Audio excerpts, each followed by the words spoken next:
नमस्कार, मी सुमित शंकर सावंत आणि तुम्ही पाहताय TV9 मराठी न्यूज टॉप 9 या बुलेटिन मध्ये तुमचं स्वागत। सुरुवातीला विधानसभेचा रणसंग्राम त्या संदर्भातल्या टॉप 9 बातम्या।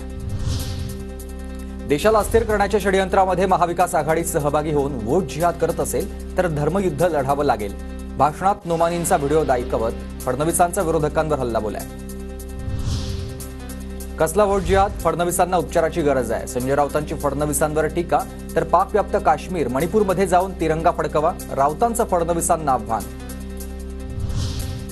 ऑल इंडिया पर्सनल लॉ बोर्डचा महाविकास आघाडीला पाठिंबा, महाराष्ट्रच नव्हे दिल्लीत देखील टार्गेट। धर्मगुरू सज्जाद नोमानी यांचा व्हिडिओ ट्विट करत घोषणा। भावनिक होऊन निर्णय घेऊ नका, अजित पवारांचं बारामतीकरांना आव्हान, तर पवार साहेबांनंतर मीच बारामतीकरांसाठी वाली, दादांचं वक्तव्य। पक्ष घरं फोडली तसंच नाती गोती तोडली, त्यांना धडा शिकवायचा आहे। महायुती सरकारवर टीका करत पवारांचं मतदारांना आवाहन।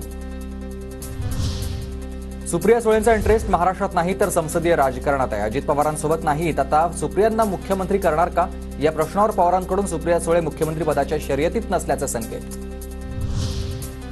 पवारांचं नाव घेतलं की हेडलाईन बनते, आमचा पक्ष मुख्यमंत्री पदाच्या शर्यतीत नाहीये। सुप्रिया सुळेंचं मुख्यमंत्री पदाबाबत वक्तव्य। काय नातवाचा पुळका आलाय कळेना, काकींनाच विचारणार निवडणूक आल्यानंतर की आता ही वेळ विचारण्याची नाहीये। प्रतिभा पवार यांच्या प्रश्नावर अजित पवारांची टीका। घड्याळ चिन्हाखाली न्यायप्रविष्ठ लिहिलं नसेल तर फोटो पाठवा, कोर्टाकडून नोटीस पाठवेल। अहिल्यानगरमधील सभेत सुप्रिया सुळेंचा अजितदादांना इशारा।